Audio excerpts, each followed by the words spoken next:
وزیر مملکت برائے ریلوے بلال اسرکیانی نے جہلم میں سانحہ جعفر ایکسپریس میں شہید فوجی جوان مرزا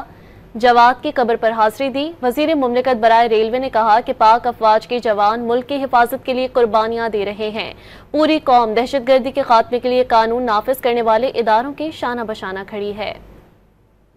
کہ ہم سب اپنے ان جوانوں کے پیچھے کھڑے ہوتے ہوئے یکجا ہو کر نظر آئیں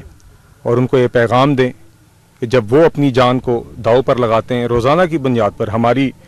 سلامتی کے لیے، ہماری حفاظت کے لیے، تو پوری قوم ان کے پیچھے کھڑی ہوئی ہے۔ اسی طرح جس طرح 2013 سے 18 کے دوران نواز شریف صاحب کی حکومت میں رد الفساد اور ضرب عضو آپریشن کے لیے کھڑی ہوئی تھی، جس کے نتیجے میں دہشت گردی کا خاتمہ ہوا تھا، آج پھر سے اسی طرح کی یکجہتی کی ضرورت ہے، اسی طرح کی ہمیں پیغام کی ضرورت ہے جو ہمیں اپنے جوانوں کو دینا ہے۔